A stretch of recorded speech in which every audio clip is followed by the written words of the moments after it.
The quadrilateral initiative, informally named the Quad, first began in May 2007 with a meeting between the US, Japan, India, and Australia in the Philippines capital, Manila.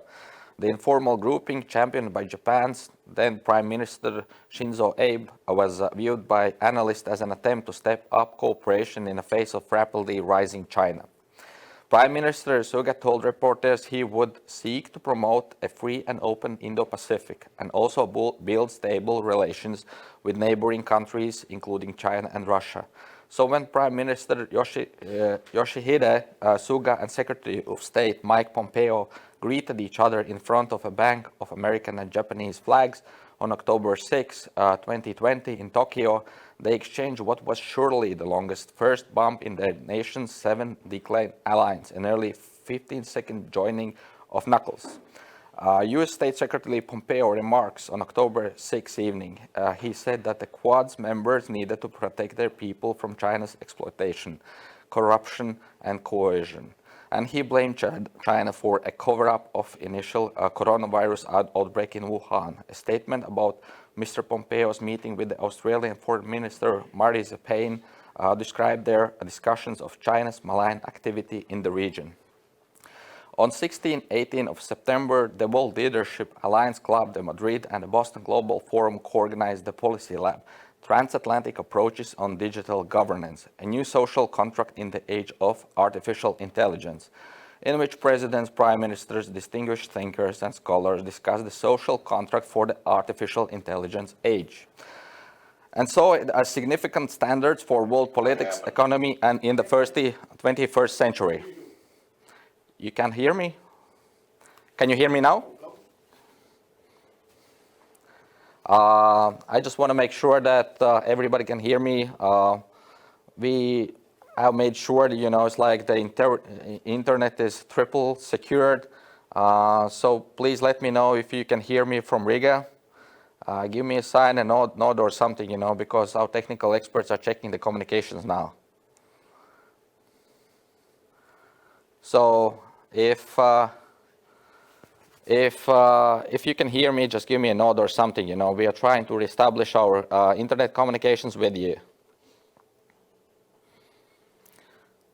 How is the internet connection going on? I'll keep up speaking, just to make sure you can hear me on the other side of the screen in different capitals across the globe.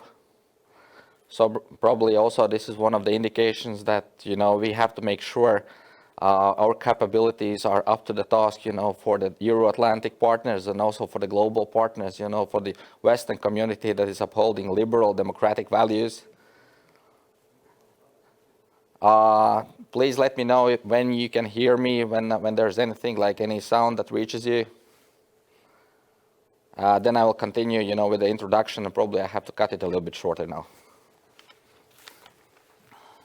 We can hear you. You can hear me. That's very good. So today is our task is to address a couple of important questions. How can the Quad group support and maintain peace and security? What is the role of each member? How can the Quad contribute to peace and security in the European, Atlantic, and Baltic regions? How can democratic governments support and use the social contract for the artificial intelligence age, standards for international relations for peace and security? How can democratic governments recognize and implement a social contract for the artificial intelligence age, especially when the liberal world order is under the siege of the revisionist, totalitarian, and autocratic governments? So to address all these issues, I am very pleased to introduce the panel, which consists of leaders from the United States, Japan, Australia, and India, including decision makers and policymakers, legislators, distinguished speakers, innovators, and heads of top corporations, discussing solutions toward world peace and security, especially about urgent issues. I want to inform you all, the outcome of this meeting will be a report with recommendations provided to the President of the United States, Prime Ministers of Japan, Australia, India, and also the leaders of the United Kingdom, the EU, Germany, Japan, Canada, and the Baltic states. To address all these issues, I'm very pleased to introduce many distinguished speakers. Governor Michael Dukakis, Chairman of the Boston Global Forum, Yasuhide Nakayama, Defense Minister of Japan, Senator Kimberley Kitching, Chair of Foreign Affairs, Defense and Trade Reference Committee from Australia, and the fourth speaker is Ambassador P.S. Raghavan, Chairman of the National Security Board of India. I'll give each of you 20 minutes to express your position on the subject matter. Shortly before the expiration of the 20-minute time slot, I'll show you a little sign, which I hope you can see from here. Very old-fashioned for a very modern discussion addressing top-level challenges. After you will conclude your remarks, please let me know, and then I'll introduce the next speaker to the auditorium. When all of you will have your remarks complete, I'll give also a floor for the questions and answers to the audience that is watching us from different places across the globe. So I have an honor to give the floor to the first speaker, Governor Michael Dukakis, Chairman of the Boston Global Forum.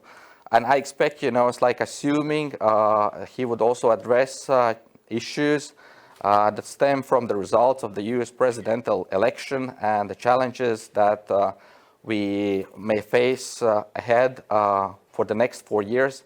I would welcome him also to talk about the challenges President Biden might address during his first term into the office. So the floor is yours. Thank you. And I'll try to keep this to something less than 20 minutes so we give some time for others and expand the amount of time we have for discussion.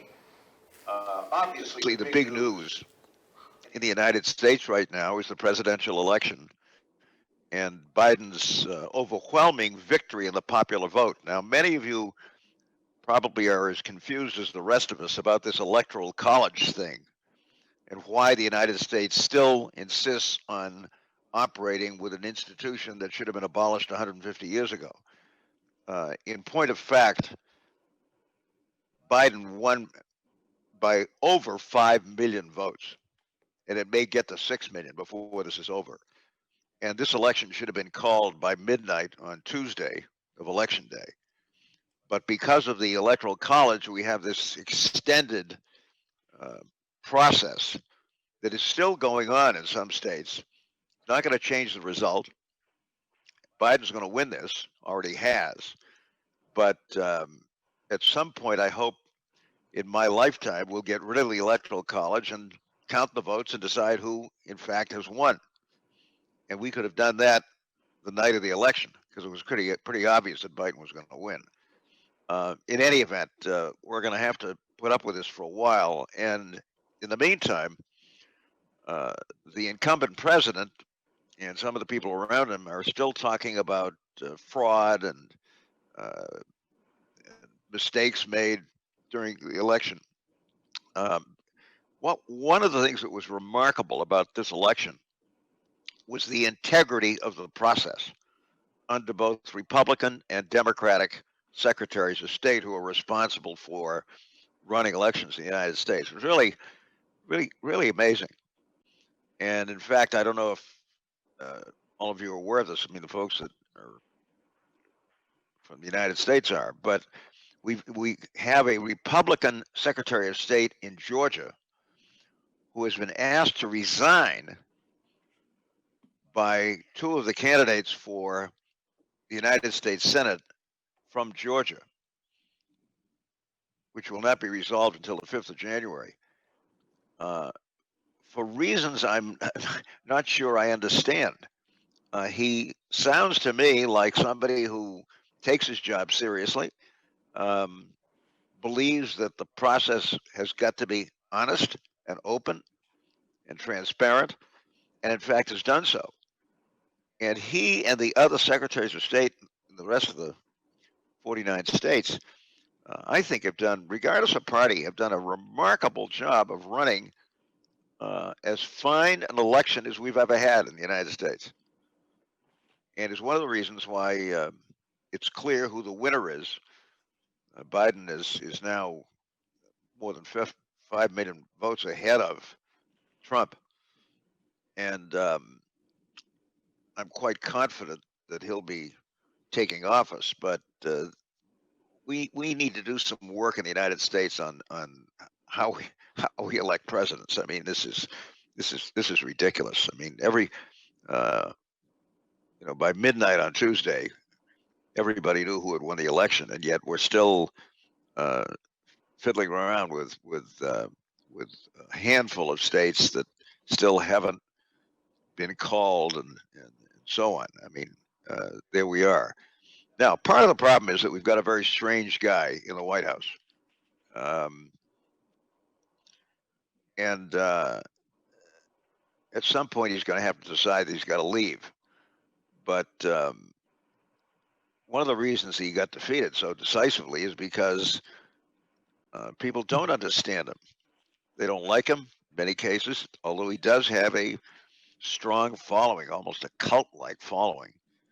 And it's one of the reasons why he's going to be leaving office. But to continue to hang on under these circumstances and to seriously challenge the result is, I think, typical of Trump and who he is. He's not going to go anywhere with this, and in fact, he's going to have to leave office on the 20th of January. But at least for the time being, we're going to have to deal with a guy. He has not conceded. He has not called his opponent, which is normally what happens under these circumstances. And one of the fortunate things, I want to spend a little time on this, about this, is that in Joe Biden, we have somebody who is as experienced as anybody who has ever run for the presidency. A fine United States senator who was there for many, many years, a very active vice president to Barack Obama, and somebody who knows the office, understands the office, has been deeply and actively involved in the office, and is as well prepared to take the office of the presidency as anybody, I think, in American history. And he is not wasting time, and he's not spending a lot of time worrying about Donald Trump. He's already named his chief of staff, Ron Klain, who was very, very good. And I expect that we'll see a steady stream of appointments that Biden will be naming and making in the course of the next days and weeks. So it's not as if we have a new president who isn't quite sure what to do. He knows what to do. He's been there. He already has a robust transition organization. And I think you'll see a lot of activity beginning right now as he puts his administration together. At what point is Trump going to wake up and realize that he's got to leave office? It's an interesting question. I've always wondered about Trump and just how sound he is mentally, and I'm serious about this. He isn't. And Nazli says he isn't. He certainly is different from anybody that's ever taken this office. And for many of us, a disaster, especially when it comes to our role in the world. Let me just spend a little time talking about that if I can, but don't hesitate to put up the sign. I'm somebody who believes, and I'm now 87 years of age, so I've been on this planet a long time. I'm somebody who believes that the challenges we face as an international community are not only existential. Climate alone is part of that. But it's inconceivable to me that we would once again go to war, any of us, when I say we, all of us, at a time when the future of the planet as an entity is threatened by climate change. I mean, we don't have time to waste on wars. we've got work to do to make sure that this little planet of ours remains healthy and viable and continues to make progress. And that's what we ought to be working on right now and in the weeks and months and years ahead. And I'm not naive. Just celebrated my 87th birthday on Election Day, by the way. So I've been around a long time. But I think we have an opportunity for the first time in human history to create a planet in which war is ruled out as a means for settling disputes between and among countries. And I mean this. And that's what we ought to be working on. Doesn't mean that we're not going to have differences from time to time. We see those differences in our own countries, in our own legislative bodies. But I'm a strong believer that the United Nations, with strong support from all of us, can play the role that Franklin Roosevelt originally hoped it would play. Not just in keeping the peace, but in building a strong and prosperous and peaceful world. And that's what our task ought to be about. Not suggesting it's going to be easy, but we haven't got time for war. We've got climate problems that are very, very serious and threaten the future of the planet. We're also fellow human beings. I think one of the worst things about Trump has been his disdain for the diplomatic process. I thought that the Obama administration's negotiation of the nuclear agreement with Iran was one of its finest hours. And I was very proud of the fact that my former lieutenant governor, John Kerry, was deeply and actively involved, as was one of the principal negotiators who, if you can believe this, many, many years ago, ran the state of Maryland for me in the 1988 presidential campaign. Both she and Kerry deeply and actively and successfully involved in those negotiations. One of the other things that we kind of forget in the United States is that we killed Iranian democracy in 1953. Iran was at the time, the only Middle Eastern country with a democratic government. And we killed it, overthrew it, at the request of the Brits that were very upset about the fact that the new Iranian government was talking about taking over the oil industry, which it was their perfect right to do. And thereby consigned the Iranian people to 27 years of a brutal dictatorship. And it's one of the reasons why we're having problems these days with Iran. In any event, that negotiation, which produced an agreement on Iran and its nuclear role, I thought was one of the best things the United States had done in a long time. And for Trump to come along and essentially ignore what had been done, walk away from the agreement, and then impose sanctions on the Iranians when we were the ones that broke the agreement, is something that is very hard to understand. And it's part of a lot of the problems that we've had with Trump. In any event, I hope, and I want to conclude with this, that we can get back on track with a U.S. role that is constructive, that is devoted to resolving differences, that once again doesn't assert a dominant American role, but a constructive American role in helping us to build a better world. I think that's possible. I think the fact that we start with a new president who is very experienced, understands, is not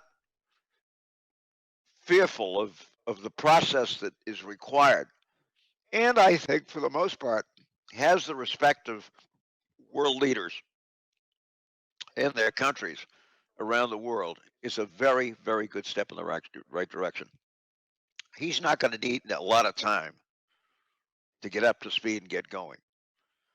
And I hope that you and our sister nations will be providing real support to this new administration and to what I hope and expect is going to be a much more constructive role for it and for the United States generally as we seek to put together the pieces of what has happened under Trump, something which I think can be done very, very quickly and very successfully.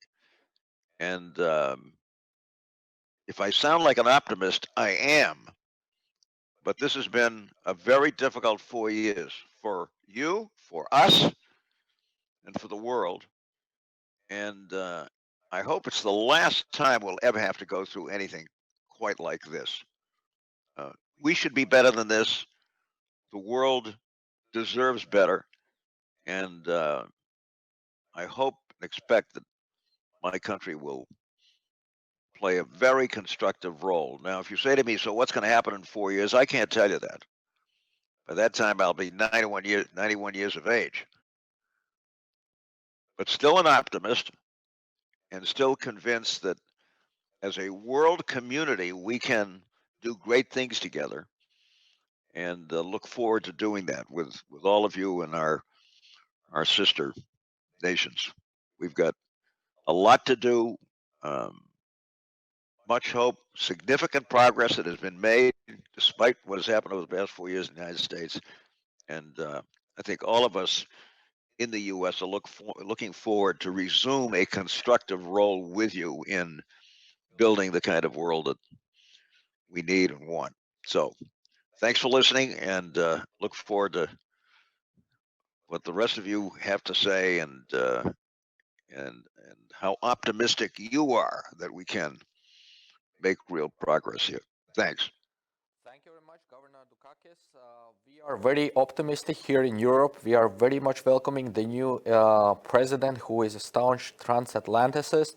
We very much are bracing for the transition of the power, despite it sometimes, as you noted, looks reminiscent, almost like in former Soviet Union, that the results of the election suggest my departure, but I so much want to be a president. I hope, this result will bring back the European solidarity and the transatlantic solidarity, without which the European solidarity is impossible. But to address the future challenges, I would like to turn to probably one of our best Western transatlantic global international allies, Japan. And I would like to ask Defense Minister Yasuhide Nakayama, and you are also a member of the new cabinet. And I just wanted to ask a couple of questions. How is your cabinet viewing the role of Japan for world peace and security? And maybe you could reflect also about the social contract for the artificial intelligence age, since this new technology and artificial intelligence projects bring lots of benefits, but also the challenges, especially to the countries that strongly embrace the liberal democratic order, which is led by the United States. The floor is yours. Thank you very much. Good afternoon, ladies and gentlemen. I am Nakayama Yasuhide, State Minister of Defense, Japan. Can you hear me? Very well. Thank you very much. And it's a very great honor to join this meeting, especially very honorable Michael Dukakis, and also Tuan. Thank you very much for having me here. It's a very honor to be invited back to the Boston Global Forum. And I am humbled and grateful to given this opportunity to speak with you today. The themes of today's conference are two parts: the Quad Group and AI. Both are very timely and important issues to address. The two themes may seem unrelated, yet both are important keywords as we look at the future landscape of the global security environment. Not only are they important for the peace and security of each and every country present here today, but also they are indispensable in discussing our efforts to uphold and to reinforce our common goal of achieving a free and open Indo-Pacific. In recent years, the world is experiencing greater uncertainty in wide range of areas. The COVID-19 pandemic, which generated from China, quickly spread it around the globe and has accelerated this trend. It is crucially important now more than ever for the international community and to work together in tackling today's problems, including in the development of COVID-19 vaccines. It is based on this recognition that Japan, the United States, Australia, India, four like-minded countries that share fundamental values and the vision of free and open Indo-Pacific have come together and are cooperating in secure the present and future peace and safety of the Indo-Pacific region. It is important to note that this vision for a free and open Indo-Pacific by no means exclusive. It is inclusive. It is open to any and all nations that share the same pursuits. As you know, in the diplomatic field, the foreign ministers of these four countries met and convened the first quadrilateral ministerial in New York in September 2019 and gathered again last month in Tokyo, which garnered wide media coverage. During the period between the two foreign ministerial meetings, we as humanity have been forced to fight against the global spread of COVID-19. The pandemic has strongly hit every aspect of our life. We have been forced to carry out a new lifestyle, coined as new normal. Various restrictions, both international and domestic, hindered the free movement of people worldwide. But despite challenges, we've managed to continue our communication by online tools. We will continue to help and support one another, sharing our experience and the lessons learned from combating COVID-19 as common knowledge for all humanity. There is a renewed recognition that disease and infection control are important fields that cannot be separated from national security. However, it is because of this that the four like-minded countries are joining hands with profound solidarity and resolve to help and support the people of the world. To give you an example, in July this year, we were engaged in disaster relief operations in response to damage caused by heavy rain and the flooding in Japan. The operations were carried out with extra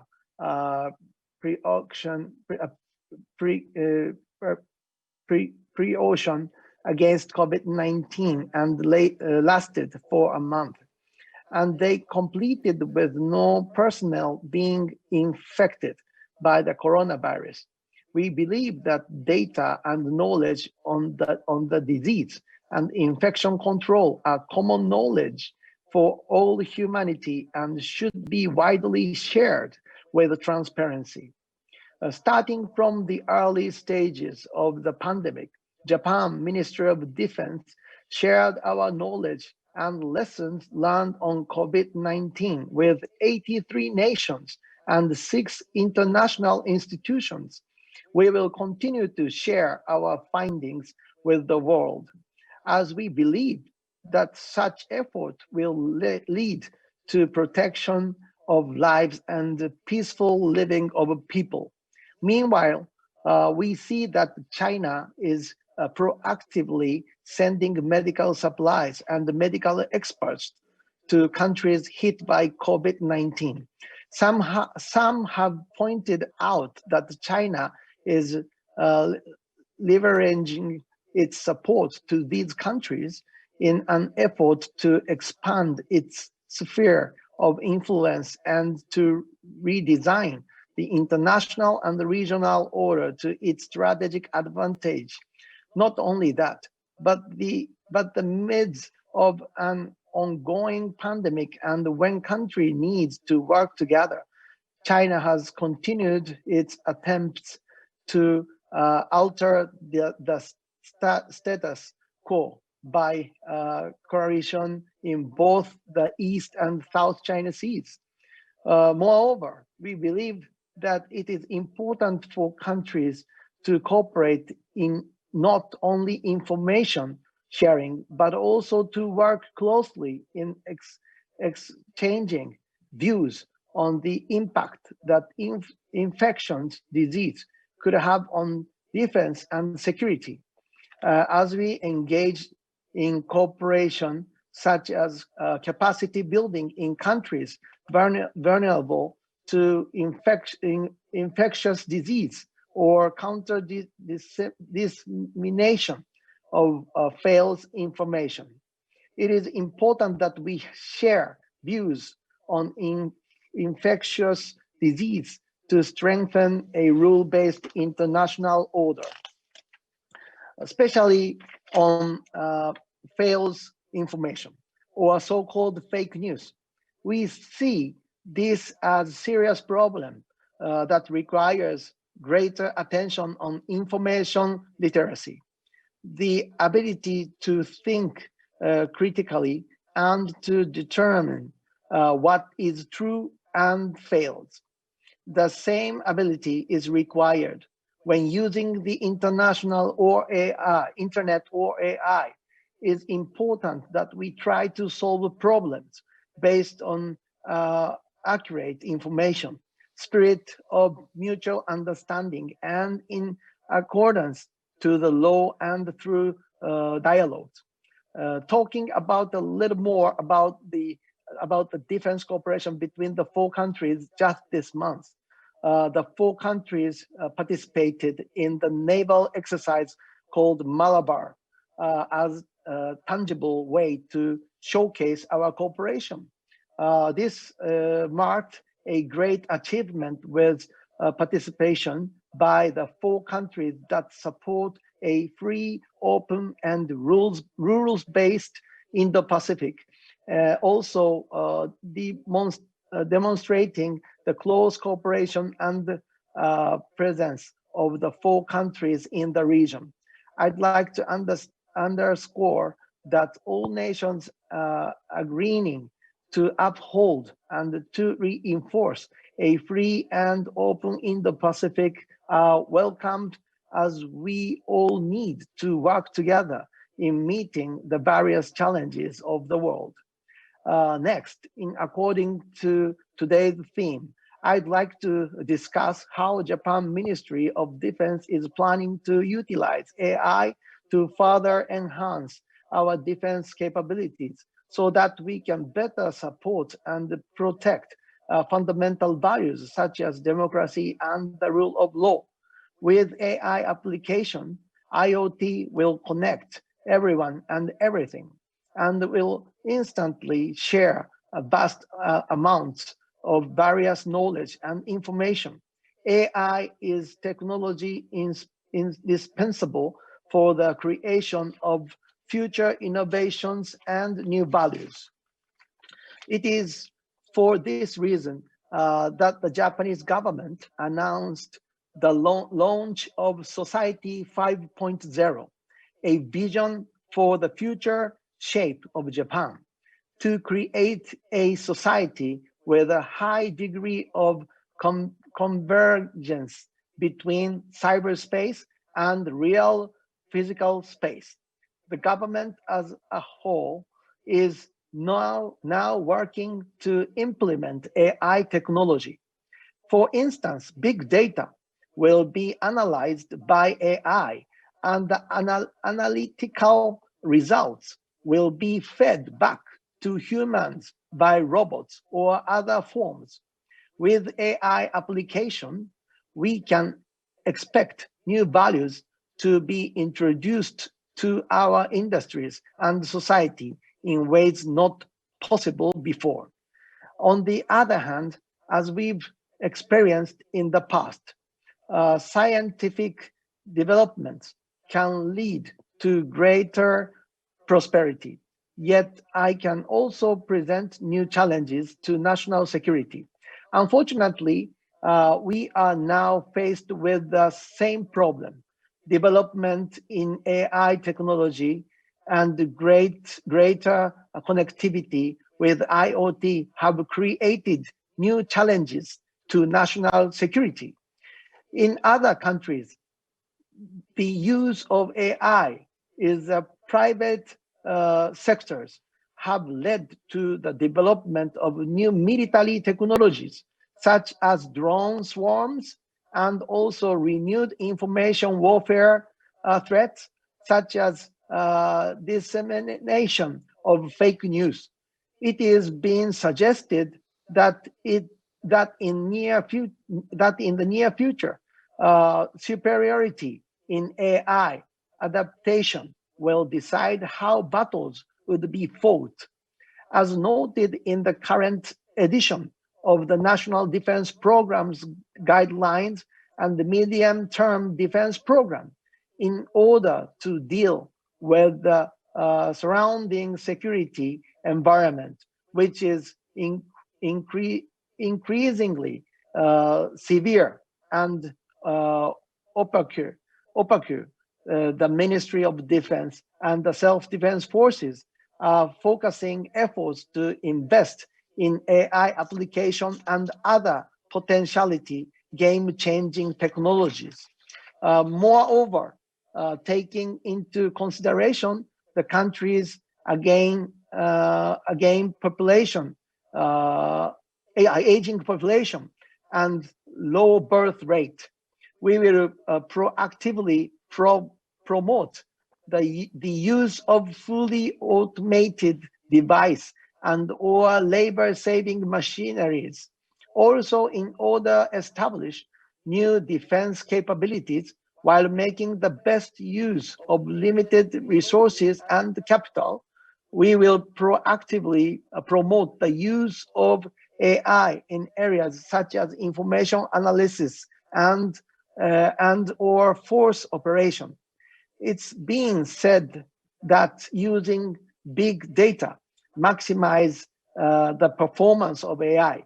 We at the Ministry of Defense and the self-defense forces have accumulated vast amounts of data from various operations such as day-to-day intelligence, surveillance, reconnaissance, and logistical support activities.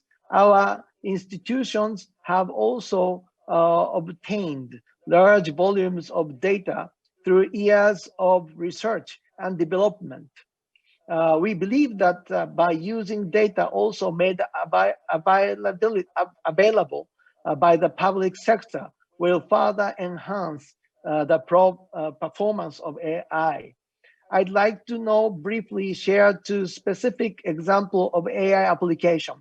For data analysis, it's important that we use, in addition to the wide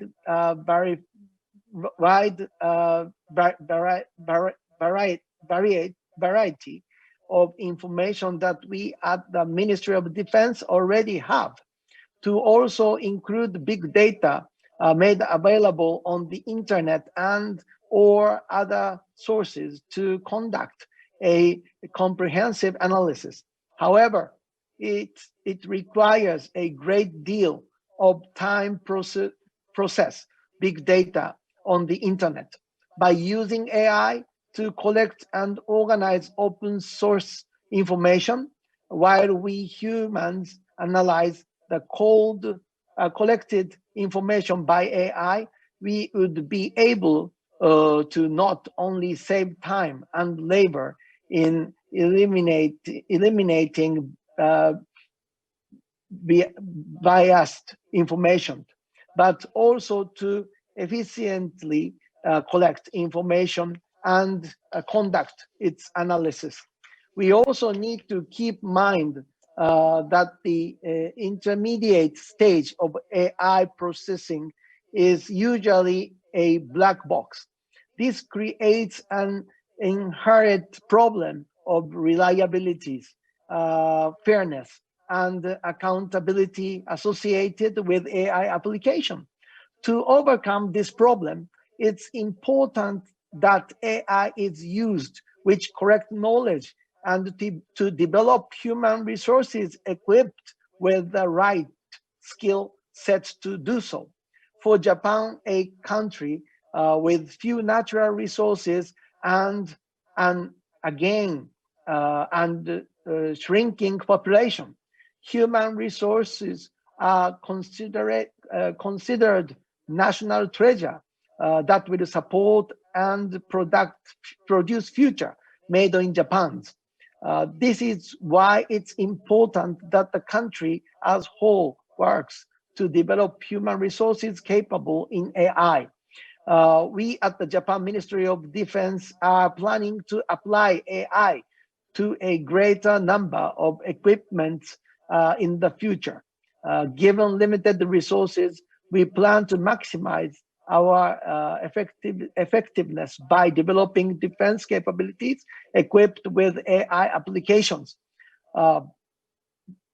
Besides these unique efforts, we believe that the cooperation with countries that share fundamental values in crucial in securing a free and open Indo-Pacific. Currently, we, the Japan Ministry of Defense, are working with like-minded countries in the fields of space and cyber.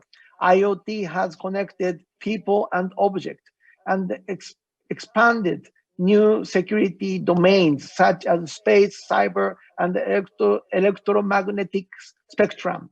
It is important that we engage in international discussion on new security challenges presented by AI applications such as laws, autonomous lethal weapon system. We see the need to work together with like-minded countries in establishing international norms that are consistent with fundamental values. Looking back at the history, countries have completed on the new lines of changes that have occurred by progress made in science and technology, like AI and cyber. Yet, at the end of the day, it all comes down to people and the decisions that we as humans make. No matter how great the technology, in the end, it is us humans, our minds and soul, that make the final decision. All conflicts have occurred because of wrong decisions made by politicians. So I think it is important to always ask ourselves, how do we not repeat the same mistakes? How do we hedge against such risks as a politician? This is the question that I grapple with every day. In conclusion, I wish to underscore our strong commitment to further deepen our cooperation with each and every country to deal with new security challenges presented by AI applications and other emerging technologies. Also, as a country representing the Indo-Pacific, we will no longer be Japanese, but instead we will be Japanese, a country that is needed by our partners to continue working together to lead in securing for free, open, inclusive, and prosperous in the Pacific, and to protect the lives and peaceful living of people around the world. AI can also be read in Japanese, I in Japanese, which means love. And it is with much love, that I hope to deepen our mutual understanding of the Indo-Pacific region and about emerging technologies. Thank you for your kind attention. ありがとうございます。 Thank you very much, dear Defense Minister. And it was awesome to watch, how you linked love together with common values and our possibility to cope like simultaneous challenges stemming from natural disasters, pandemic, malign informational campaigns, lack of people, demographic challenges that we are facing here in Central Eastern Europe to the AI. But eventually, we have to focus on the human capital, on the interests of the societies to keep all, not only Indo-Pacific region, but also international community that is supporting liberal, democratic values, open and transparent. On this remark, I would like to turn to our next panelist, Senator Kimberley Kitching, Chair of the Foreign Affairs Committee, Defense and Trade Reference Committee from Australia, one of the Western partners. And I want to ask you, what kind of challenges do you see from your perspective? Are they shared with those of Japan? And also, could you elaborate on a social contract for the artificial intelligence age? What are the requirements we should consider to uphold the benefits of digital economy and also benevolent international relationships? The floor is yours. Thank you. And it's a great pleasure to join such distinguished panelists at this crucial moment in history, as we've heard from Governor Dukakis, and to discuss the common security of all our countries and of the whole Asia-Pacific region. But I'd also like to note that it's a great pity that we're not able to meet in person in the beautiful city of Riga. The re-emergence of the Baltic states as free and independent states after decades of subjugation is one of the great positive stories of our time. Riga, the capital of Latvia and where this important conference is usually held, was once known as the Paris of the Baltic. And now it's being reborn, and its glorious heritage of Art Nouveau architecture is being beautifully restored. So I really wish I was there. And at the same time, the Baroque splendors of Vilnius, the capital of Lithuania, are also being rediscovered. And Vilnius was, of course, once called the Jerusalem of the North, and it's also recovering its unique Jewish heritage. And the world has also recognized Tallinn, capital of Estonia, as having the best preserved Hanseatic old town in Europe. And I'm just reminded that the survival of the unique cultural heritages of these three Baltic states after decades of war, invasion, genocide, suppression by both Nazi and Soviet occupiers is a testament to the resilience and determination of these three small but courageous populaces to defend and regain their freedom. At a time when freedom is once again under threat in many parts of the world, the struggle and the triumph of the Baltic states should serve as a reminder and an inspiration to us all. And today we are meeting at a turning point in modern history. The arrival of a new administration in Washington is always a major event, but seldom has such a transition happened at such a crucial juncture. The hope of the years following the collapse of the Soviet Union, the world was entering a new era of permanent peace and ever-expanding freedom, has in fact turned to disillusionment and apprehension. The hope that Russia would make a successful transition to democracy has proved illusory under President Putin's corrupt authoritarian regime. The hope that China would continue to progress towards a prosperous future as an integral and responsible part of the world community has been betrayed by President Xi's turn back to isolationism and neo-Stalinist oppression. The hope that the Arab Spring would usher in a new era of freedom and progress in the Middle East has led only to civil war and renewed oppression in many countries. All this has meant that the Western Alliance of Democratic States, the alliance that emerged victorious from the Cold War, has become more important than ever. The belief that the end of the Cold War would lead to universal peace and disarmament has proved to be a chimera. The belief and the hope that the United States could lay down its burden of worldwide responsibility and tend to its domestic issues has also proved to be illusory. Today, more than ever, the United States is the indispensable centre of the Alliance of Democratic States. But the US cannot continue to carry this responsibility alone.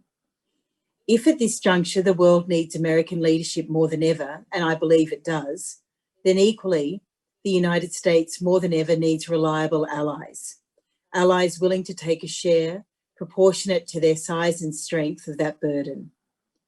When history is written, views will differ about President Trump's attitudes towards the Western alliance over the past 4 years.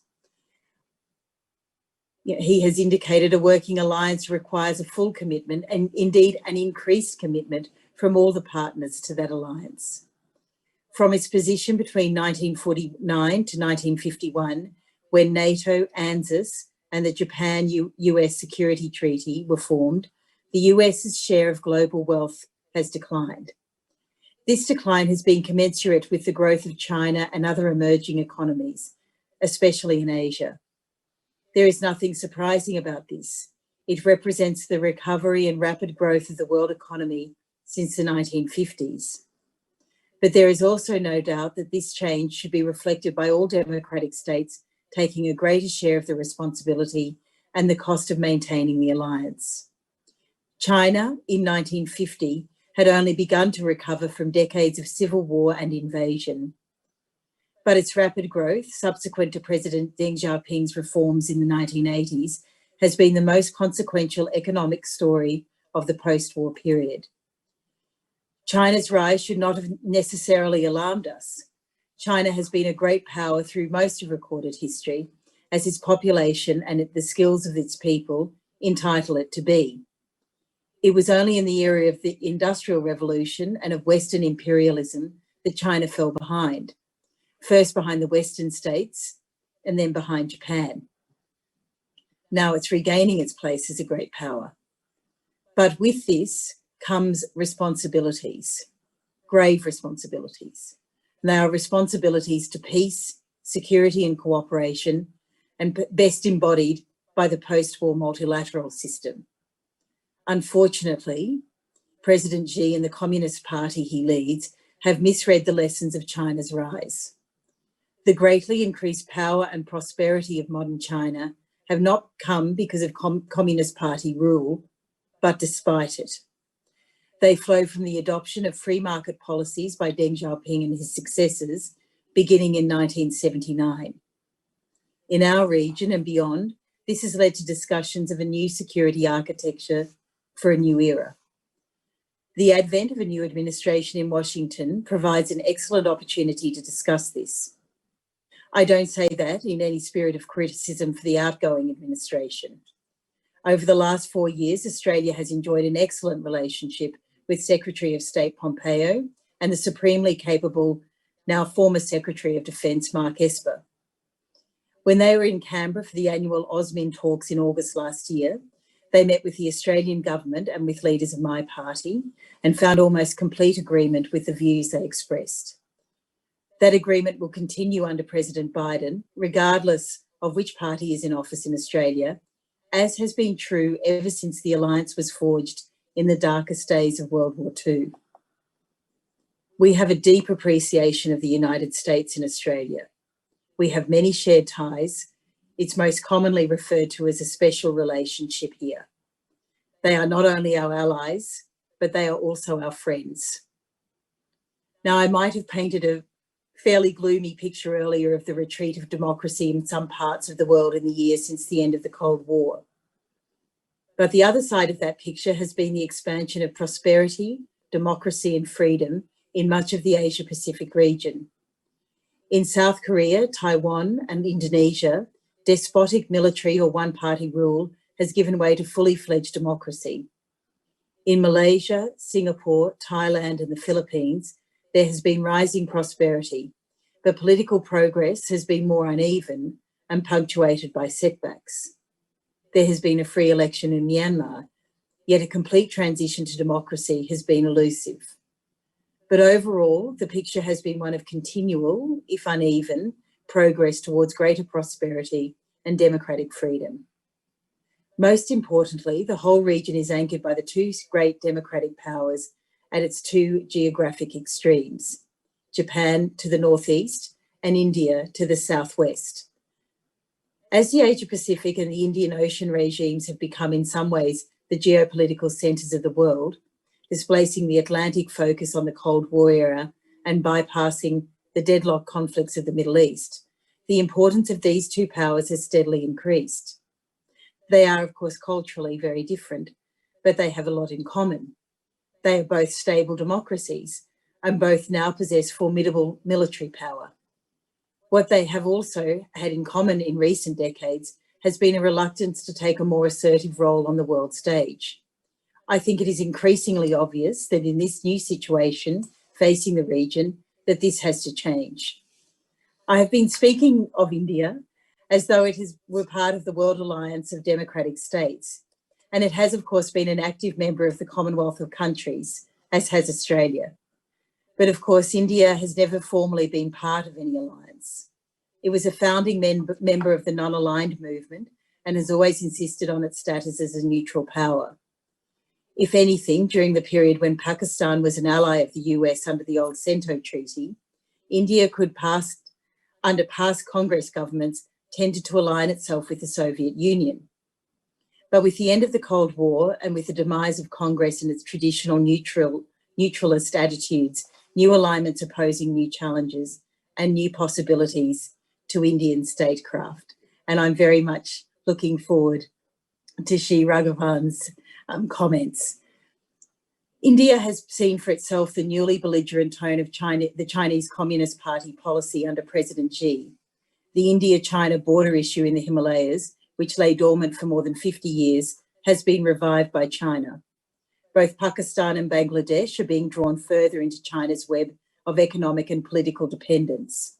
The Pakistani military, which has always been the real ruler of that country, is closely aligned to China. India now has a strong interest, both strategic and economic, in aligning itself more closely with the Western powers. That need not mean joining a formal alliance, but I do think, if you'll allow me, that it should mean India accepting a new role as the Western anchor of the community of democratic states extending through the Asia-Pacific Indian Ocean region.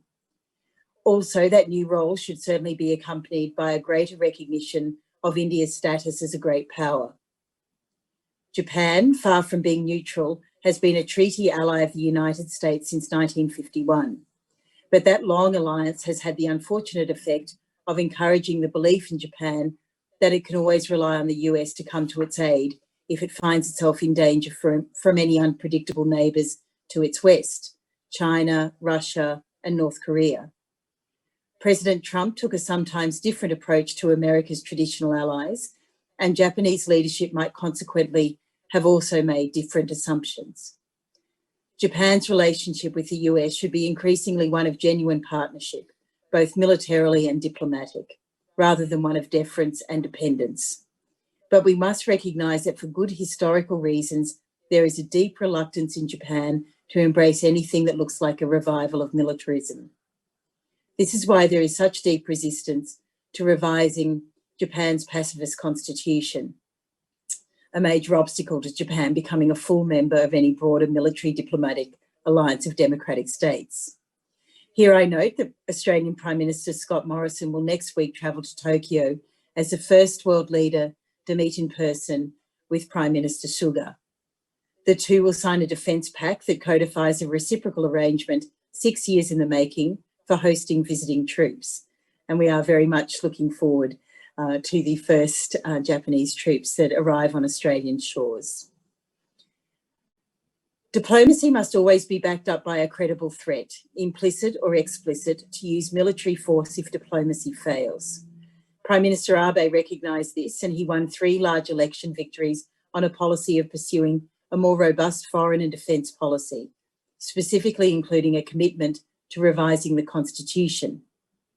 Unfortunately, Japan's long tradition of consensus politics meant that he could not summon sufficient broad political support to get this reform done. This is not a matter Japan, I think, can defer indefinitely. Prime Minister Suga has also said that he supports making the change. He may return to this question soon after the elections, which are expected next year.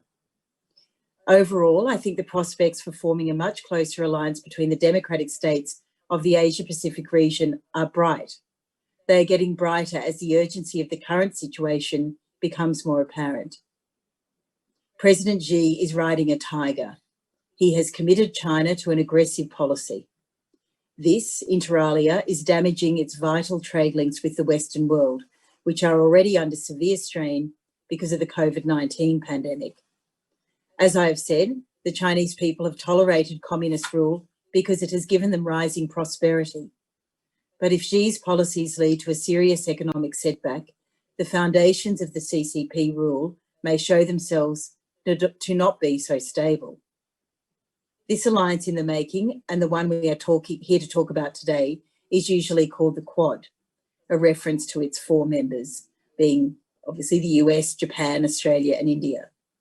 This is a good start and something that is supported by both sides of politics in Australia. In my party, the Australian Labor Party, our Defence and Foreign Affairs spokespersons have said of the Quad that it is a space for 4 like-minded trading democracies to share their thoughts on regional security, and that maintaining a stable strategic system in our region, anchored in the rule of law, will require stronger partnerships and deeper cooperation. Furthermore, they have noted that the shift of the global strategic balance to Asia means regional powers must give themselves strong, inclusive, and transparent institutions to manage regional economic and security issues. Institutions that reflect and respect the individual sovereignty of their members and discourage hegemony provide the best way to promote peace and avoid conflict. On a recent trip to Tokyo, Australia's Foreign Minister and my colleague in the Senate, Senator Maurice Payne, said that the Quad has a positive agenda. It is a diplomatic network that assists us as democracies to align ourselves in support of shared interests. She also reminded her audience that Australia believes in a region governed by rules, not power, and in the fundamental importance of individual rights, and in a region in which disputes are resolved according to international law.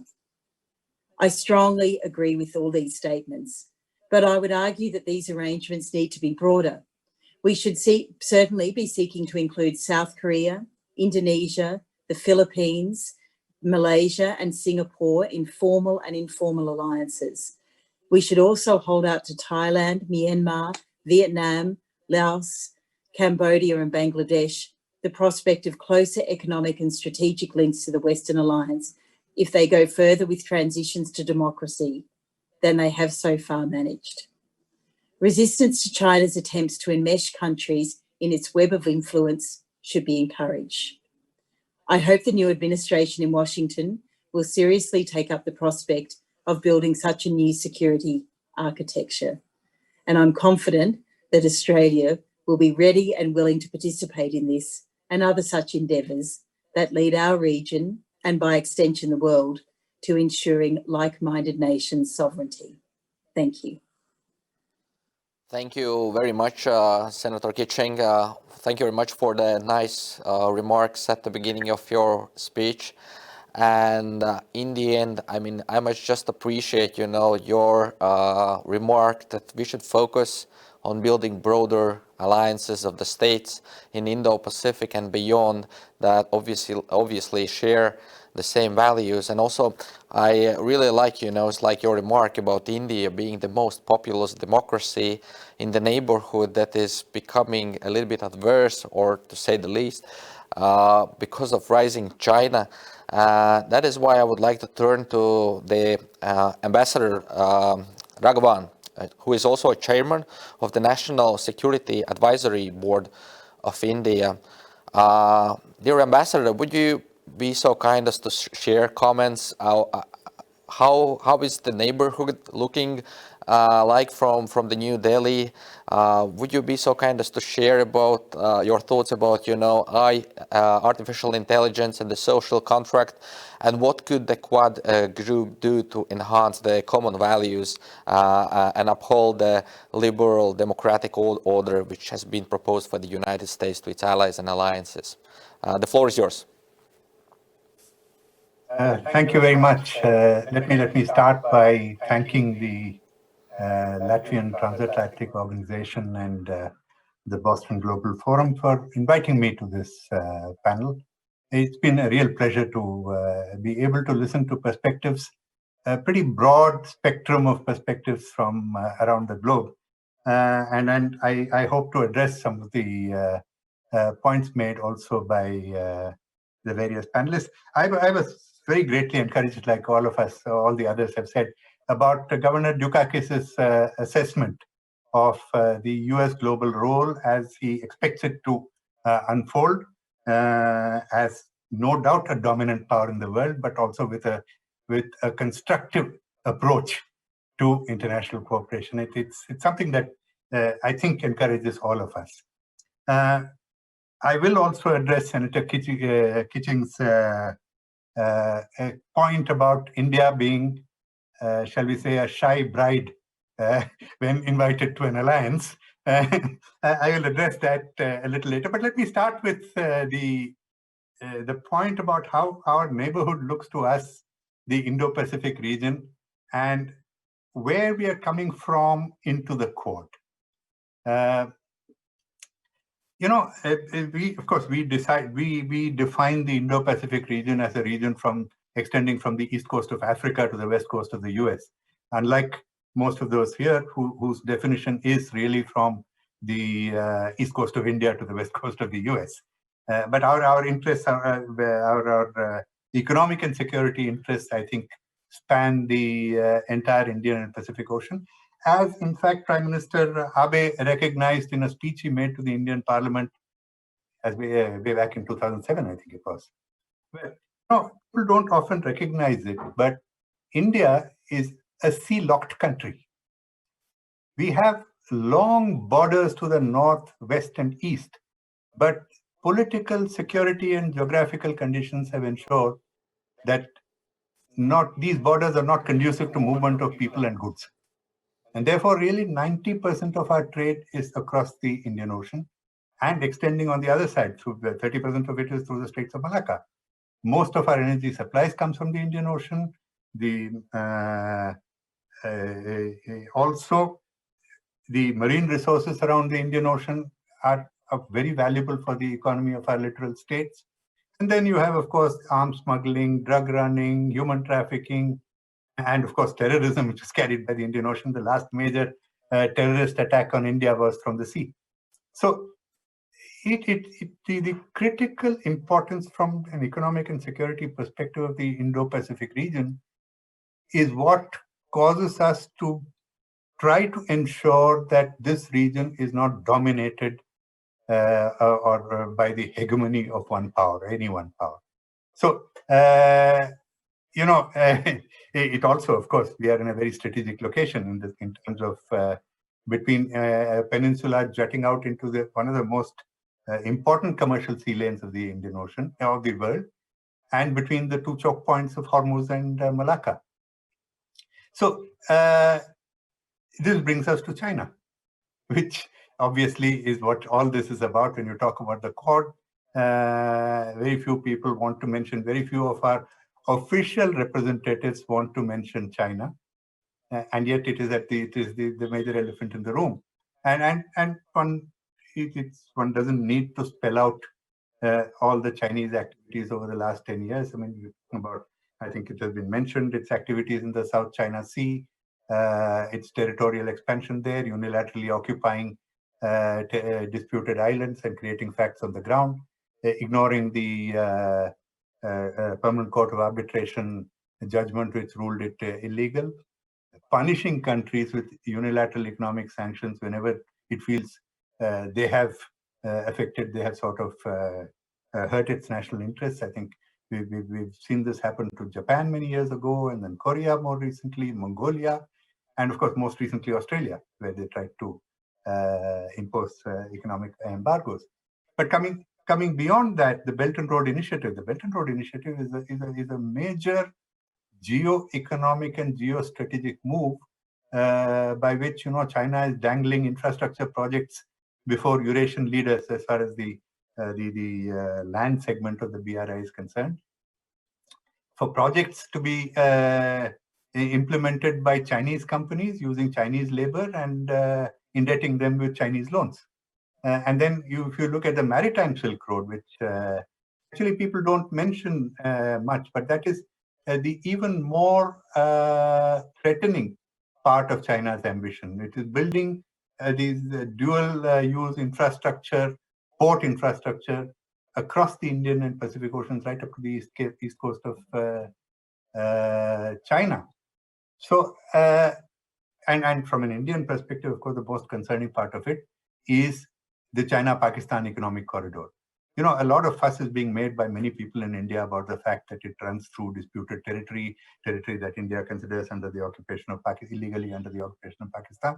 But I think the much greater significance of that, strategic significance of the CPEC, as it's called, is that it links the Maritime Silk Road with the Silk Road Economic Belt, the land segment of the BRI, and results in, it really consists of a Chinese, it's an entire, what should we call it? It's actually a infrastructure corridor, which includes roads and rail, of course, optical fiber cables, power plants, and an infrastructure leading right up to the Arabian Sea. And it will end up, if it goes according to plan, with a Chinese naval base on the Arabian Sea and a Chinese air base also on the Arabian Sea.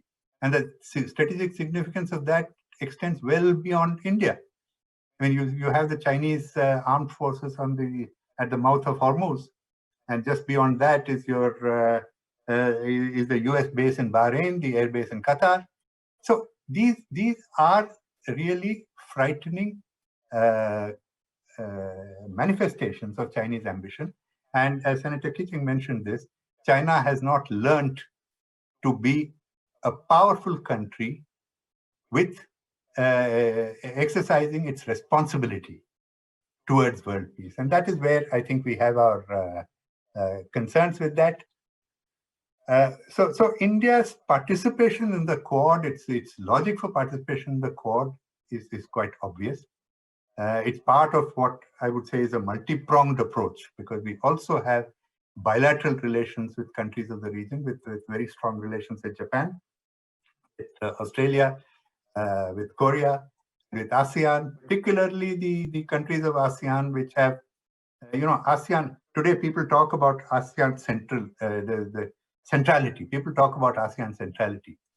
Now, ASEAN centrality, and if I have to speak very frankly, it may be a geographical fact in the Eastern Indian Pacific, but it is a political fiction.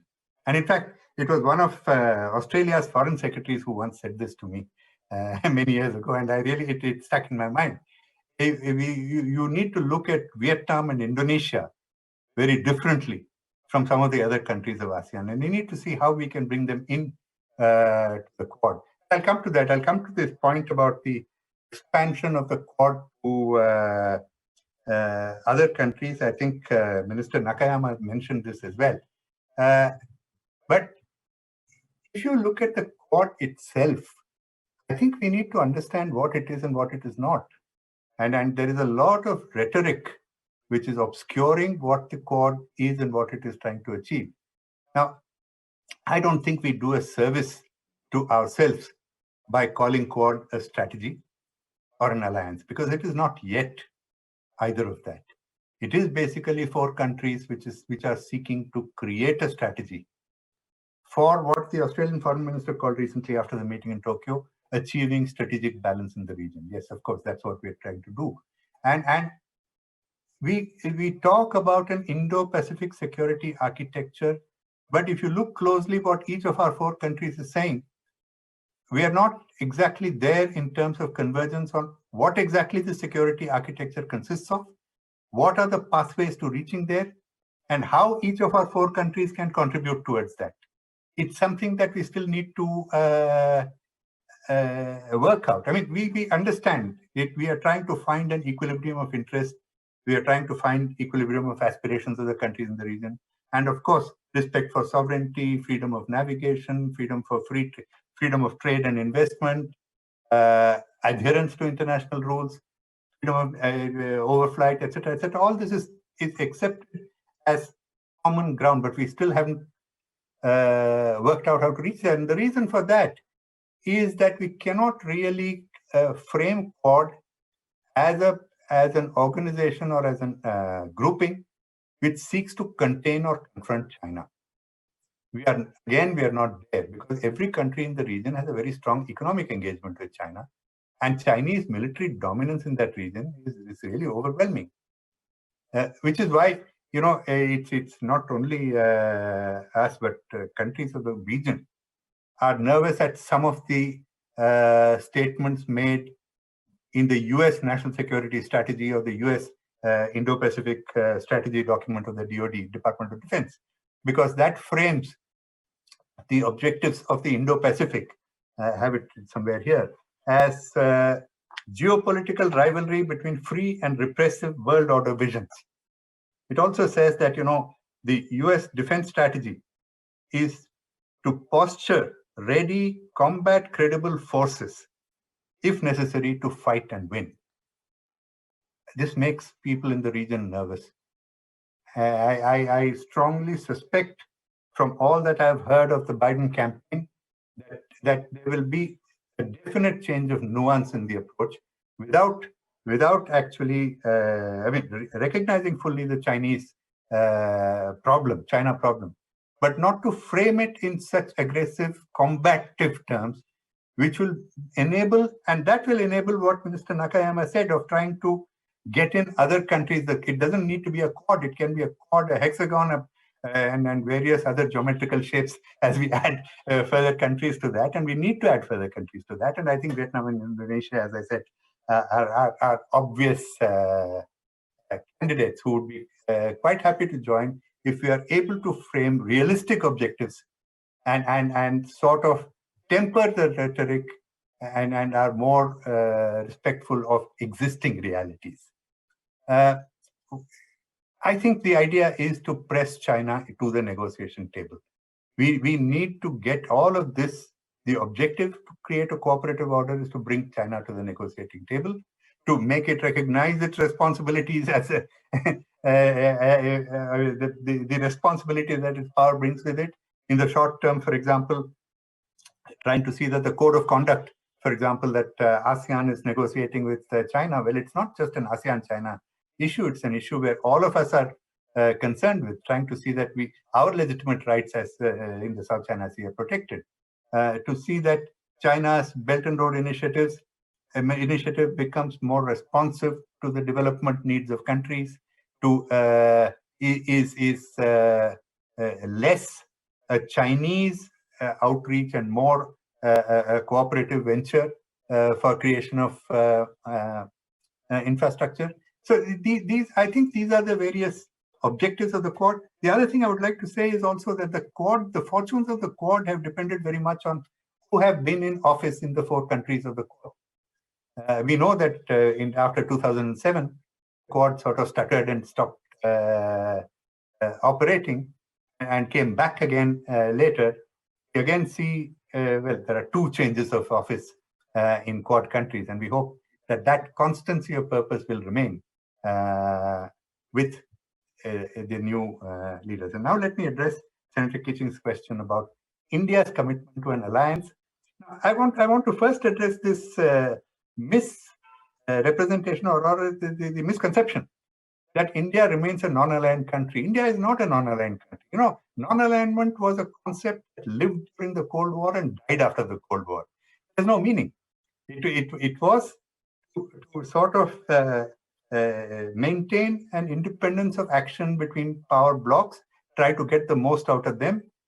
But, you know, once the Cold War ended, non-alignment ended. And in any case, most of the non-aligned countries Most of the major campaigns of non-alignment were, anti-apartheid, disarmament, decolonization. Most of them had either been achieved or had fallen apart by the time the Cold War ended. But what India does need to preserve is a certain autonomy of action, a certain independence of action. And that comes from India's geography, which is actually quite unique and different from the geography of the three other countries of the Quad. Geostrategy or geopolitics, one half of geostrategics or geopolitics is geography. And if you look at our geography, we have this 3,600 kilometer border with China. We also have this huge Russian Federation hovering to our north, which is actually bordering very complex extended neighborhood of India, whether it is Central Asia, Northwest Asia, West Asia, in all of which we have some critical interests. So there is no way that India's, whereas our maritime strategy is very clear. Many people do not understand that we have continental interests and we need a continental strategy. And that continental strategy does involve greater presence in Central Asia, which means it does involve having to deal with Russia and China in a manner that protects our continental interests. So this is an important aspect of our policy, which is why people see, it's very easy for people to say, why don't you commit yourself? You commit yourself to to a certain configuration and leaving yourself vulnerable to an access to a hostile axis in the north. So we really need to look at our policy in such a way that we can, and really speaking, the current configuration of forces, if you look at the US, Russia, China triangle, the more the US applies pressure on China, the more it is driving Russia into Chinese arms, and the more it is a defense vulnerability for India. It's a fact. It's a fact that geography has thrust on us, which we need to deal with. We cannot afford a hostile Russia-China axis to our north and west, especially at the current stage of our economic and military strength. So these are the problems that actually cause us to look like a shy bride to an alliance invitation. By the way, it was the Council on Foreign Relations in the US, which a few years ago, it was 2015. And by the way, it had many eminent analysts who were in the Obama administration and who were likely to occupy positions in the Biden administration, who looked at this problem in India-US relations, and they suggested that the way for the US to deal with India is to not look at an alliance relationship, but to look at it as a joint venture where we have many commonalities and we have many common interests which we can pursue, many ways in which we can further our mutual interests, but leaving the door open for other joint ventures which we, India, may need to enter into to protect some of our other interests. I mean, this is one of the templates that, and if you look at the world today, in this fragmented world of today, which is politically fragmented, and I mean, the US is undisputably the military unipolar. It's a unipolar world in military terms, but otherwise it's a fragmented world and nowhere more fragmented than in Asia. I think this is a template that one needs to look at. Since I have to speak a little bit about the AI social contract, I would like to talk just a little bit about this. This initiative for a social contract to responsibly harness AI, it is hugely important, but it's also a major challenge. And now, when the 5G technologies roll out, the high-speed computation and ultra-low latency of communication that 5G will bring in will expand the applications of AI into every sector of national economies and every area of human endeavor. Now, how can we promote responsible use of this power and keep out malevolent forces is a very major issue. We already have a vibrant debate in India, and by the way, it is reflected in many countries of the world, about reconciling human rights with security objectives in terms of use of data. And the use of data, of course, is fundamental to artificial intelligence. During COVID, for example, in India, there was this debate about the use of personal data to protect the larger society from spread of the infection. We also have, of course, in India and in other federal societies, differences of approach between the federal and the state units on the use of data.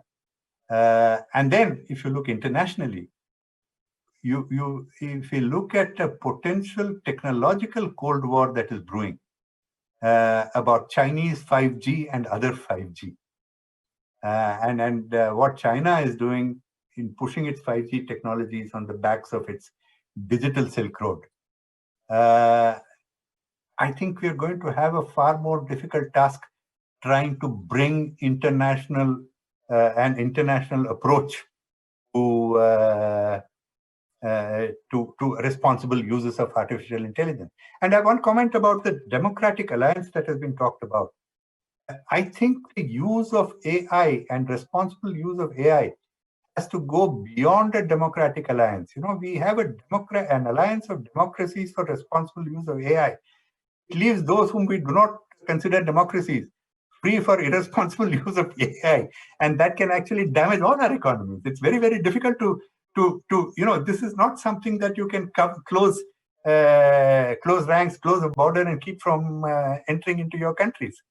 So I think we really do need to look at a much broader. And by the way, if we bring Quad, Europe, and AI together, what we're trying to do in Quad is to create a cooperative structure, a strategic balance, as the Australian Foreign Minister said, in the Indo-Pacific region. And if you are actually able to achieve something, that creates a template for Europe as well. After all, the Helsinki Accords are very old, and the Helsinki Accords don't take into account a number of developments thereafter, technology being the foremost among them.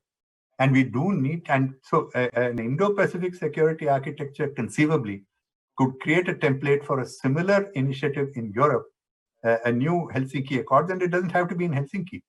It could be in Riga. Why don't we have the Riga Accords?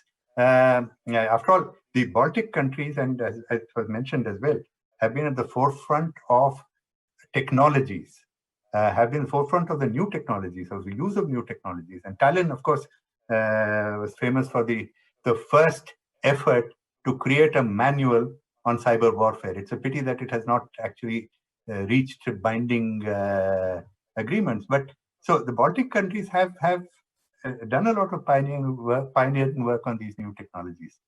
I'll leave it at that, throwing these rather disparate thoughts into the air. Thank you. Thank you very much, Ambassador, especially for the last remark. You know, it's like choosing Riga as the next place to decide the rules for the digital rules and different kind of transitions, you know, technological and other ways. You know, we simply accept your invitation, and we will be 100%, you know, ready and happy to host any kind of such meeting, because we have transformed a little bit, but we would like also to learn from you. And I also like your perspective that you mentioned that there are a couple of common interests that are driving us together, like surging Russia or China, you know, both authoritarian communists building the digital Silk Road. Last but not least, I wanted to invite Professor Nazli Choucri from the MIT to present the conditions of the artificial intelligence age and social contract, and how does it look from your perspective, considering different kind of security views and perspectives. Is it doable? Can we excel the benefits of artificial intelligence in those complicated conditions? Are there enough interests that are shared by the major powers and allies and the West in general? Please, the floor is yours.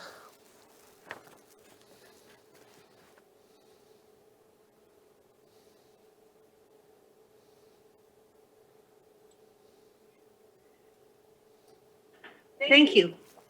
And I'd like to thank the previous speakers for their remarkable contributions and ways of pulling together really the critical issues that are facing us. What I'd like to do is perhaps to tell you the obvious, and the obvious is in 3 points. The first point is We're striving for consensus, and there's power in consensus, possibly greater than the power in bombs and bullets. And the consensus seems to be that we are moving into a new age. It's already happened. And there are known features about the new age of AI, and there are also unknown features. That's point number one. The second point is that the Boston Global Forum, in conjunction with other groups, has been struggling with the management and the development of this consensus that we have framed in terms of social contract. Social contract is not a new idea at all, but social contract for the AI age is a challenge beyond clear definition. So there are really three issues here. What is a social contract? Why? And what's the best that we can expect? What is agreements based on consensus? And there is a nascent consensus. And we also have consensus about things that we don't want. And we can already identify the implication of advanced technologies. And why do we need a social contract? Because we already know, we can already anticipate some of the potentially disturbing effects of a damaging nature.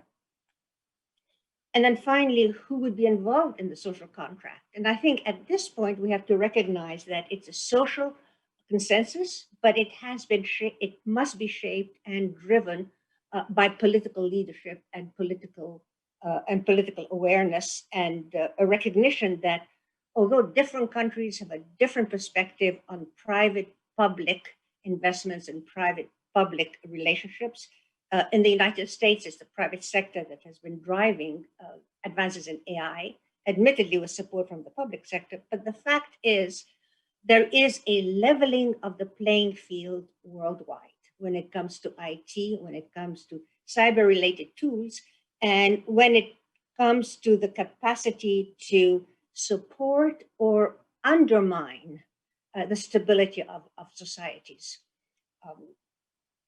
The dilemma that we're all dealing with, and especially those on this panel that are directly involved in government and governance, is that the rate of change of technological advancement, the rate of change of the advancement, far greater than our ability to manage that change. By definition, or by necessity, institutional responses always lag.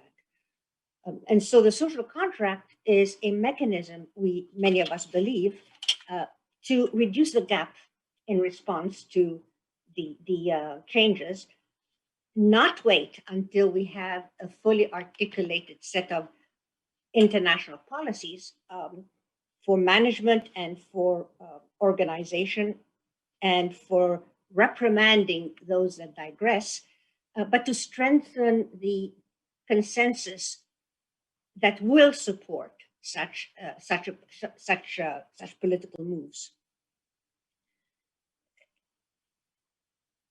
Power comes in many forms. In the old days, power was bombs and bullets and the ability to damage someone else. Right now, we talk about cyber technologies, but also we talk about cyber-enabled technologies. Add to that, accelerated AI-enabled, cyber-enabled technologies. We already see that we're getting unable to control our understanding of the systems as a whole. So one other point I'd like to make, and then I will rest, and that is this generation, the generation of individuals on this panel, myself included, have a special responsibility. As I mentioned in another context, we are the only generation that has known a world before the internet, before what we call cyber, and certainly before the salience of AI and the dominance of AI. But we are the ones that are now charged with, in our case, framing and forging a social contract. We can't wait until the next generation that has been born digitally savvy is ready to take that move. It is up to us to do that now. And unfortunately, we're back again to differential rates of change, AI moving very fast, and the rest of institutional mechanisms trying to catch up. And there's a niche in between, and that niche is really to be filled by the social contract, the focus on the social contract. So voila, thank you. Black swans. Black swans are the emptiness that we have to fill in order to enhance the stability and eliminate any kind of like challenges for the community that is sharing the common values. Thank you very much for the remarks and also the clarification on the social contract and artificial intelligence. There is a need to work together to uphold our common values that are built on a liberal, transparent world order, mostly shared by democratic governments. I would like to turn now to the questions and answers, and probably hearing all those remarks and comments and all the good ideas, I would like to turn to Governor Dukakis first. Hearing all this, and with your vast experience and your passion for democracy and values, how do you see the evolution of the potential alliance and new technologies and challenges to undermine totalitarian regimes, enhance the individual alliances, individual rights, and build the alliances? You know, probably the United States is the best equipped to uphold all the alliances and build them or restore those that have been undermined last 4 years. How do you see the future for liberal democracies? The floor is yours. We don't hear you. Please switch on your microphone. Your microphone is off. On a computer, you have to unmute it.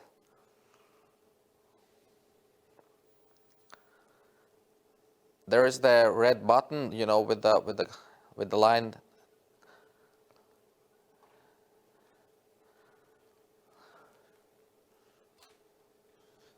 Yeah, it's like it's still like on mute mode.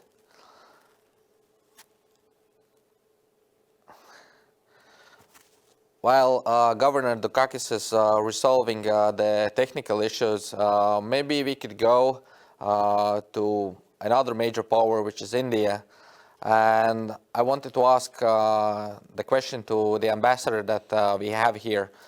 How do you see the challenges between India and China? And it's like, are those challenges, especially along the borders, the recent ones, are they forcing India, or not forcing, or just enhancing India's social, political accord to join the alliances, you know, to uphold the common values against the surging challenges in Eurasia that some in Russia, for example, have baptized as the new Eurasian Union that is dwelling on the China-Russia cooperation, where every single country is welcome to join, but those who want to defect to the Western alliances face severe repercussions. Some of the pundits inside of Russia are proposing such ideas. Dear Ambassador, the floor is yours. Thank you very much. I hope you can hear me. I can hear you, and the Governor Dukakis is back. Maybe we can leave your question as a second one. Governor Dukakis, the floor is yours. He still has to unmute. Yeah, or the microphone. The microphone. You have to make sure that you speak in a microphone. I think your microphone is still on mute mode. You have to unmute yourself. Yeah. How about that? Yes. Awesome. How's that? Yeah. Well, I think there are two. The U.S. in particular has got two challenges, but we all have them. First, obviously, is to get going on a new administration, which is going to be a lot more interested in collaborating and cooperating with not just the Quad, but with the world in general. And I'm looking forward to that. And I think I have a lot of confidence that Joe Biden will lead such an administration. And secondly, while strongly committed to democracy, I think it is very important, folks, that you, all of us, make a real effort to connect with some of these authoritarian regimes. I'm not sure how we do that with Russia, which I don't quite understand at this point. But I do think it is very important that we try, and more specifically, reach out to the Chinese, because they're important. They're going to play a major role. They are playing a major role, will continue to play a major role in the future. And I think we must see if we can't connect with them. Part of the problem that we've had, obviously, under the Trump administration has been what it seems to me has been a deliberate effort to turn China into the bad guy, calling this terrible disease and epidemic the China virus. This was just, typical of that. Whoever was responsible, whatever was responsible, we're all part of this. And I do think it is very important that the U.S. role, along with all of us, see if it can't better define how we want to reach out to China and other regimes, but China in particular, and see if we can't reestablish a kind of collaboration there, which leads us in the direction we're trying to move. That has not happened under the Trump administration, clearly. It hasn't been very successful. And it's not that we don't have problems with China, especially what's now going on in Hong Kong. But I do think it is very important that the U.S. in particular, under Biden, reach out and see if we can't reestablish a kind of reestablish a relationship there for all of us, which is more constructive, more positive, and doesn't leave it at loggerheads with China. I can't think of anything that would be worse than that. And I think the United States has a major role to play in doing that. I don't know if that makes sense to any of you, if you've got thoughts about it, but this is the time to do that, and to do it with whatever prestige and influence the United States has. But it's got to be something that we're all doing together, and see and it's an attempt to reestablish a more constructive relationship there than we've had under Trump, much of which has been his attempting to use China as the bad guy in dealing with the pandemic. Not a very constructive role, obviously, and it certainly hasn't advanced the cause of dealing with the pandemic. On the contrary, it's hurt it, and I want to see my country getting back to something a lot more constructive and a lot more helpful than what we've had during the Trump administration. Thank you very much for your comments. I mean, it's like we are pretty much sharing your vision when it comes to China. We don't have a formula for changing or improving the relationship with Russia, despite we really want to experience more benevolent relationship with Moscow. I think all European states and all those neighboring with Russia. And I think your ideas is a very good departure point to the question I was asking to Ambassador Raghavan about India-China relationship along the borders. Dear Ambassador, like, how do you see the relationship, the United States, China, India? Should the United States be more assertive or build the relationship on diplomatic efforts, try to use economy to remedy any kind of conflicts and challenges? The floor is yours. Thank you. Actually, what is happening on the India-China border is symptomatic of what China has been doing, in fact, in the region and beyond the region. And I would like to remind you that, the China dream is not an Indo-Pacific dream. The China dream is a global dream. And essentially what Xi Jinping is doing, and he's been active in Europe as well. I mean, they picked up strategic assets all over Europe. They've tried to separate Central and Eastern European countries from the rest of Europe. So dealing with China is not going to be that easy and does require a certain, shall we say, focus on all sides. About what Governor Dukakis said, I agree that, to have an unnecessarily belligerent public posture towards China doesn't help.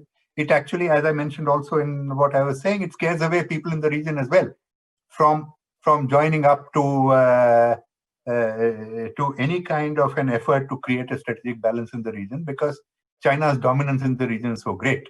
And until military balance is restored in that region, we cannot afford to do that. As there was a US commentator in one of the webinars I attended recently who said that President Biden would use semiconductor chips rather than aircraft carriers as the negotiating ploy with China. Well, I think that does help. But I would like, talking about Russia, one very essential requirement, I believe, for global peace is to find methods of keeping Russia and China apart. You need to find a method of doing it. Now, Kissinger in the 70s did the same in reverse. He sort of helped to keep China neutral while America dealt with the Soviet Union as its major rival. I think something needs to be done. I know about all the issues that the US has with Russia, which Europe has even more with Russia than the US has. But from a larger strategic perspective, I think if you are allowing a Russia-China strategic partnership to develop unhindered, you're strengthening China and weakening your other efforts to bring China into the global community, because that is a very formidable combination if you look at it in terms of natural resources, in terms of nuclear power, in terms of economic power, in terms of technology. What one does not have, the other provides, and therefore, between these two, they have a very formidable. So a larger strategy has to be to see how you can separate the two to whatever extent that you can. I do not expect you to make Russia into an ally. It's not possible. But most of the animosity towards Russia is directed at one person in Russia who's considered to be running that country so that not a blade of grass moves in that country without his say-so. But you cannot postulate relations with a country forever based on relations or appreciation of one man. So I think somewhere a broader geopolitical approach is required, and which is important. And for me as an Indian, as I look up at a map and see this huge China and Russia completely dominating my northern and western landscape, it is important. Thank you very much, Ambassador. I would like to turn to the Defense Minister Nakayama now. And I wanted to ask the question, how do you see, is there a possibility for broader strategy? Nobody wants a Cold War with China, but since China is leveraging the people and the governments in the nearest abroad, and it is endowed with significant resources, is there anything that we could do? What is the remedy at the moment? The floor is yours. Thank you very much. For example, if you look up on the sky, there is a space. And if you look at the space, there is a lot of space debris, more than 20,000 pieces of the, the satellite garbage. And all of those messy space environment. I think almost most of the percentage is created by the Chinese space project, I guess. And now we have a lot of startups clean up the outer space environment. And this is most important thing, because if you protect your own country, you need a satellite, you need the GPS system, you need lots of information from the space, outer space. But once you project to plan to launch any satellite, before that, you have to see and check all the debris in the space made by Chinese space project. And this affects your environment and the lifestyle. So this is 21st century. This is not the 20th century anymore. So we are really concerned about the space users who have to get together to clean up the space environment. And so now we are collaborating with the U.S. space, the forces like NASA, JAXA in Japan. We collaborate and try to clean up those space debris together.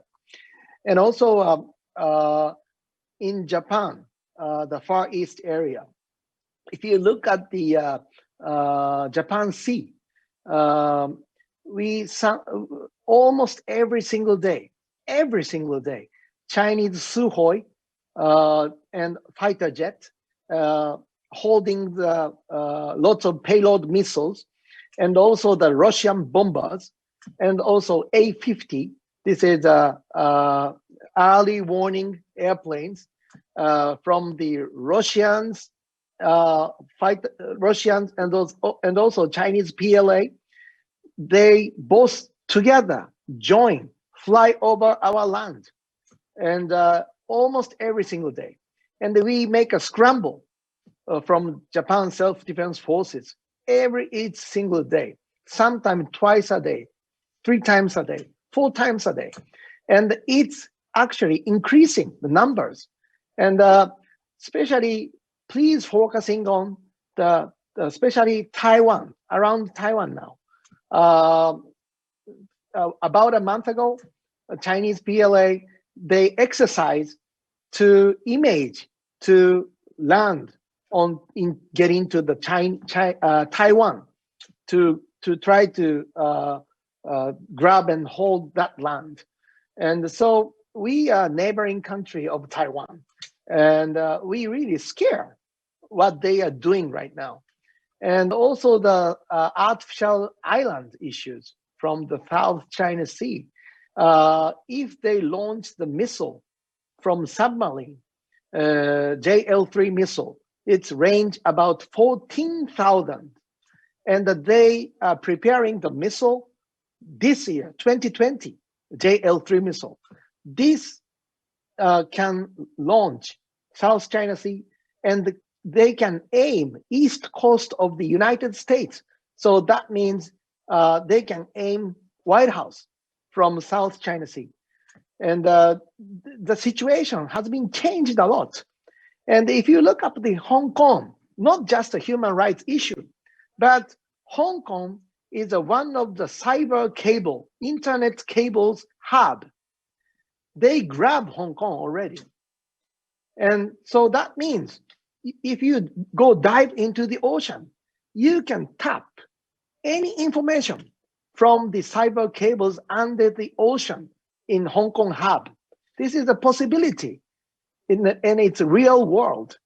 And the doctors and lots of opinion leaders said about the Cold War. And I never forget the Cold War either. And we are a free country. China, Russia, they did the perestroika. They did lots of changes. But for me, it looks like the same. Nothing has been changed. It's same. So I have a lot of concern about those activities. So we have to be prepared, I think. And if the vaccine appears in next year, if you have a chance, maybe we can move. You can come to Japan, Tokyo Olympic and Paralympics or whatever. You can feel the threat from this area, Asia, especially in this time. So if you have a chance to come over, please Minister, feel that was the invitation to go and visit you. I would gladly accept that, and thank you for remarks. Like all the way from the space to the ground of the ocean, the signs are not very promising.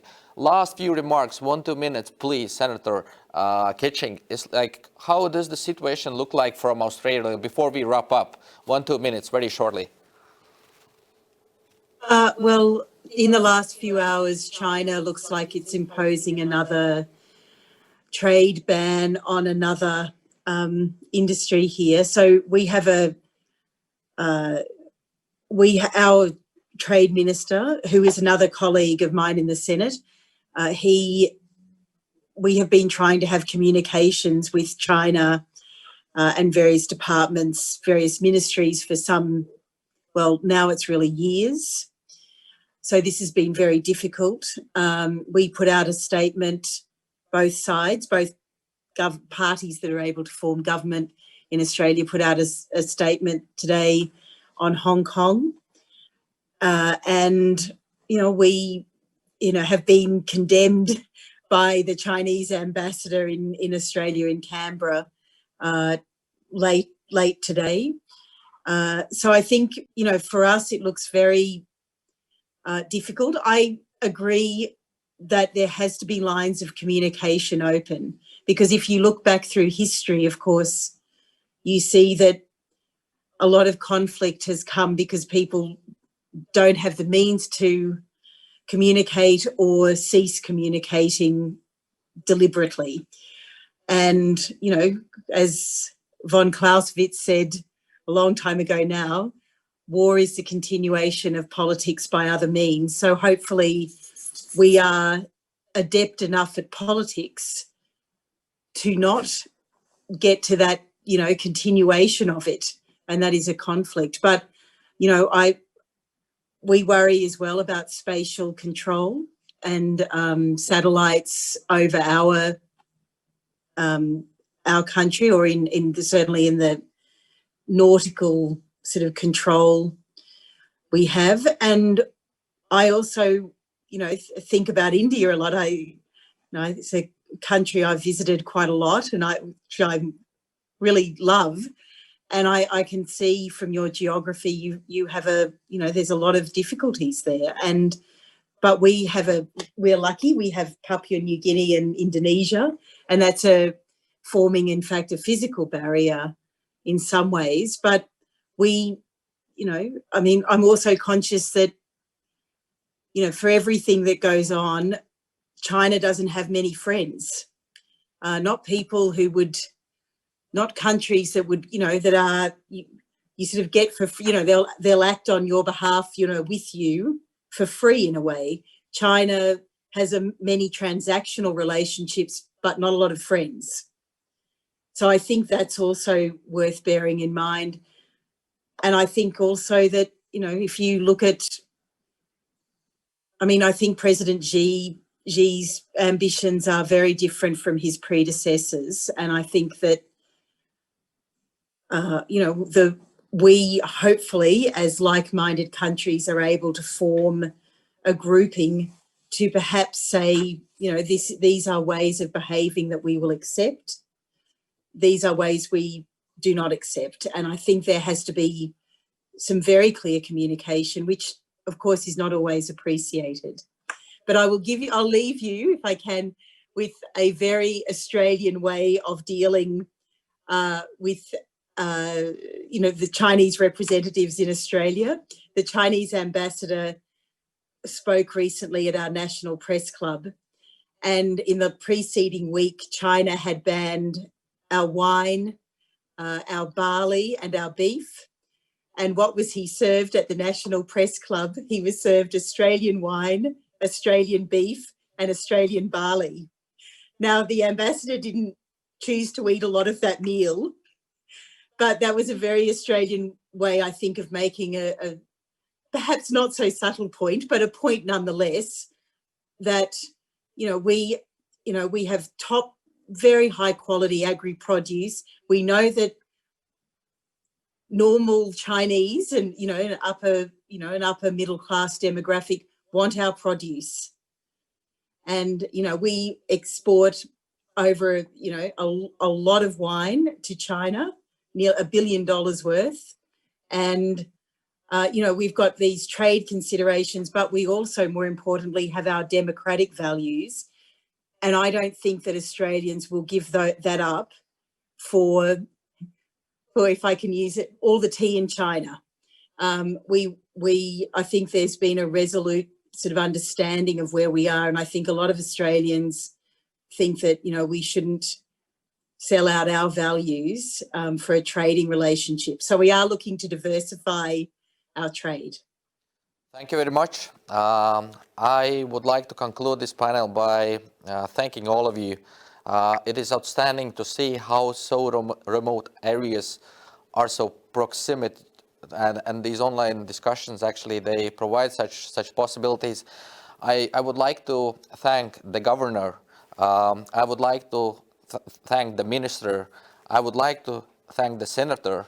I would like to thank ambassador. I would like to thank professor. This discussion was moderated by a doctor, but now I would like to pass the word to the mister. And I did a little research here. And I also want to thank him, because I think he was just behind all of the scenes and did all the job. And I want to thank and give a word to Mr. Nguyen and Tuan, who is the CEO of the Boston Global Forum, director of the Michael Dukakis Institute for Leadership and Innovation, and the founder of the IE Artificial Intelligence World Society Innovation Network. So the floor is yours to conclude this wonderful discussion. Thank you so much. You hear me? You hear me? Yes. Okay, good. Thank you so much. Thank you so much for Latvia government. Thank you so much for LATO organization. Wonderful. And our great speaker, and great thank you for moderator. Wonderful and excellent moderator today. I would like to say some next step we do. From great Quad Roundtable today, as moderator talked in opening, we will develop report with recommendation to send to leaders, presidents of the US, Prime Minister of Japan, India, and Australia, and UK, France, Germany, EU, and Latvia government also, President and Prime Minister of Latvia government. Great, thank you so much for Latvia government. I'm so moved and love Baltic area. And Boston Global Forum have great collaboration, connect with Baltic area, Finland, President of Finland. We are honor him, world leader for peace and security 2018. Estonia, President for world leader in cybersecurity 2017. President of Latvia, world leader for peace and security 2019, last year. And we will continue do that is the build AI and digital international accord as Governor Michael Dukakis called in 2018. So we will do that. We hope all of us continue to collaborate to build and core that from Quad Group we build for that is the AI and digital accord, international accord. Follow with the social contract for AIWS. And we established Democratic Alliance in digital governance and start from Quad Group and EU and Latvia and Baltic area government. We build for this, very important from our discussion today. And also, finally, we have initiative AIWS City, that is digital virtual city, connect to real city, as State Minister of Japan talk also, that we are connect with real city, and we, of course, we will connect to Riga. We recognize Riga is a great game, valuable treasury game, gem of the world. And AIWS City will connect with Riga and bring value from Riga to AIWS City to the world. We have to connect more than 30 wonderful cities in the world. And that is we continue to do with Riga. And from last year, I was a speaker, and today, this year, Boston Global Forum, and I'm very honored to work with Lato and Latvia government to organize a Quad Group. And we hope this is not only finished today, and next year, 2021, we have another Quad Group with great topic, great leaders. And once again, our content, our report to leaders will present as Global Cybersecurity Day, December 12, a Boston Global Forum event. And thank you so much again. Thank to Riga with my friend from my heart. Thank my speaker from my heart, great speaker today. And we start to become the board, executive board for the Quad Group for next event. We will continue to do more events, Quad Group, to contribute for peace and security in the world. And thank you so much, moderator. You, Sandy, Šrāders, you will become our team together to develop that report and our work for the Quad Group Roundtable future. Thank you so much again. You are great moderator today. And thank you so much, my colleagues in Boston Global Forum. Thank you so much, our audience and our friends, Joy and watch our event today. Thank you so much. Thank you all, and you have a good day.